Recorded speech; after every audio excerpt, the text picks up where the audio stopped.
Oke, halo guys. Selamat datang di channel Kuliah Nihongo. Hari ini saya akan bahas mengenai tips-tips belajar buat pemula yang baru belajar bahasa Jepang dari nol, gitu ya. Yang pertama dan yang paling utama adalah harus bisa baca, gitu ya. Minimal hiragana dan katakana. Oke, karena kenapa? Karena kalau kita belajar dari buku bahasa Jepang, buku belajar bahasa Jepang itu ya, kebanyakan dari yang tertera di buku itu ditulis dalam hiragana, katakana, dan kanji. Tentunya kanji atasnya ada yomikata atau cara bacanya. Pakai hiragana kecil ditulis kecil. Jadi ada kanji, di atasnya ada kecil, hiragananya dibaca apa. Jadi wajib harus bisa baca hiragana dan katakana minimal. Gimana sama huruf A, B, C, D, E, F, G itu?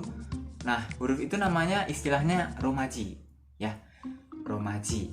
Tapi jarang dipakai ya, karena mereka kalau misalnya dipakai dalam kehidupan sehari-hari, mereka chatting misalnya ya pakai hiragana, katakana, dan kanji. TV tuh, acara di TV mau berita, mau acara entertain, apapun itu ya nggak pakai romaji gitu ya. Jadi harus hafal dan bisa baca hiragana dan katakana. Kemudian kita bahas fungsinya dulu. Hiragana itu fungsinya untuk dipakai saat menggunakan kosakata asli Jepang, asli original dari Jepang. Misalnya nih nama orang, nama tempat, semua kosakata, kata kerja, kata sifat, ya, kata benda yang memang asli dari Jepang. Kemudian untuk yang katakana dipakai buat kosakata yang berasal dari luar Jepang. Misalnya dari bahasa Inggris, mereka ngambil misalnya nih kata handsome. Handsome itu kan artinya ganteng gitu ya. Artinya ganteng, tapi berubah menjadi bahasa Jepang, bunyinya jadi hansamu. Hansamu itu ditulis pakai katakana gitu. Kemudian ada AC nih, air conditioner, mereka bilangnya aircon. Yang ketiga adalah kanji ya. Kanji fungsinya buat apa? Dia buat mereplace itu tadi hiragana yang memang kosakata asli Jepang. Misalnya tadi nama orang misalnya namanya Tanaka Ke. Tanakanya pakai kanji, Ke-nya juga pakai kanji. Ada juga yang depannya kanji, belakangnya hiragana. Depannya kanji, belakangnya katakana. Ada juga macam-macam pokoknya. Kemudian nama tempat kayak Gunung Fuji. Gunung Fuji itu Fuji ada kanjinya ternyata guys. Bahasa Jepang Nihongo juga ada kanjinya gitu. Oke, tadi udah tahu ya fungsi penggunaan dari setiap hiragana, katakana, dan kanji. Oke, sekarang kita masuk cara ngapalinnya. Cara ngapalinnya gimana? Gampang banget cara ngapalinnya. Pertama, teman-teman silahkan beli buku kotak besar. Mana? Buku kotak besar ini nih. Saya punya ini, kelihatan? Nah, ini ya, ukurannya 1,5 cm. Di situ harganya murah kok, nggak sampai 10.000, nggak sampai 5.000, 3.000 atau 3.500, saya lupa. Ya, ini terus fungsinya buat apa? Buku kotak itu? Ini dia. Tara. Ya, buat latihan nulis. Kelihatan nggak ya?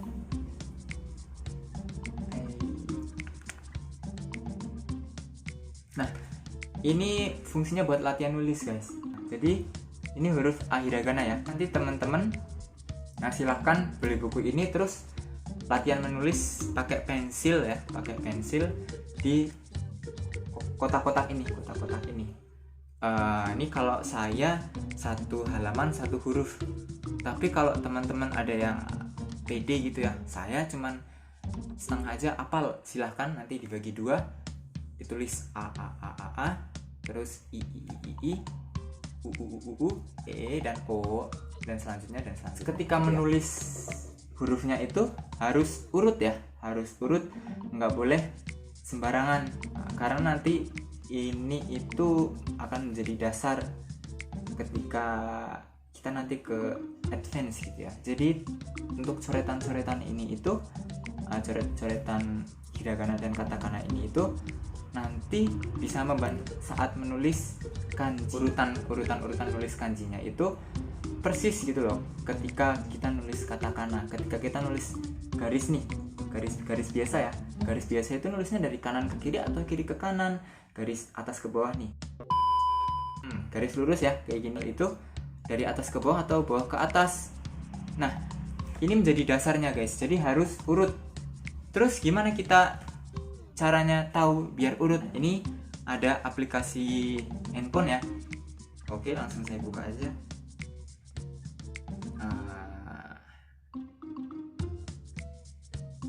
Ini saya record pakai handphone ya. Oke, pertama dulu wifi-nya masuk. Pertama kalian buka Play Store.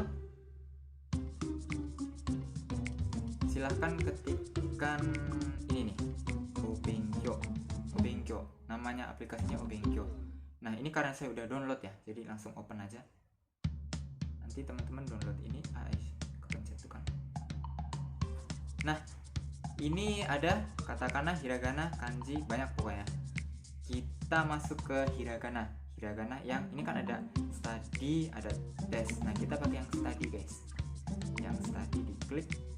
Nah, ini muncullah ada A, I, U, E, O, K, I, K, Ko.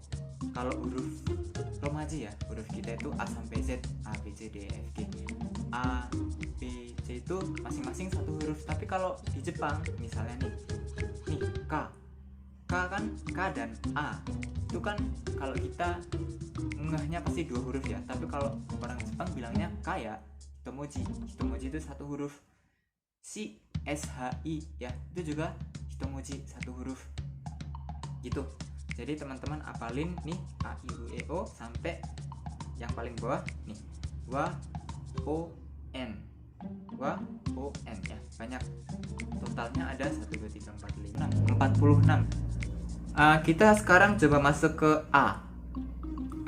Ini dia A. Teman-teman klik aja hurufnya, huruf A nya itu diklik. Nah, muncul nih urutan menulisnya. Itu harus urut ya guys, harus urut menulisnya. Kemudian kalau sudah selesai sampai N nih yang paling bawah, N, rarirurero, wa, o, n. Kemudian nih ada teng-teng. Jadi kayak petik di sebelah kanan atas itu namanya teng-teng guys. Jadi ketika K dikasih teng-teng jadi ga. Kemudian apa contohnya lagi? Sa, si, su, se, so. Sa dikasih teng-teng jadi za. Kemudian bawahnya ada nih ha, hi itu ya. Ha dikasih bukan teng, ini namanya maru. Ha dikasih maru itu artinya lingkaran ya. Jadinya pa, pipu, pepo gitu ya. Dan bawahnya lagi, nah ini ada pasangan itu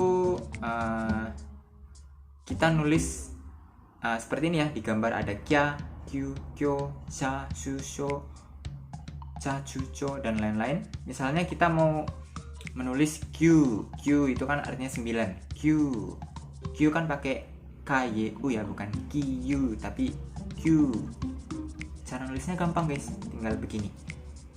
Ki itu ki yang sebelah kiri itu ki dan U, tapi U-nya ditulis kecil dan ke bawah, di bawah, posisinya di bawah, proporsinya kecil, setengahnya dari ki, begitu. Jadinya Q bacanya.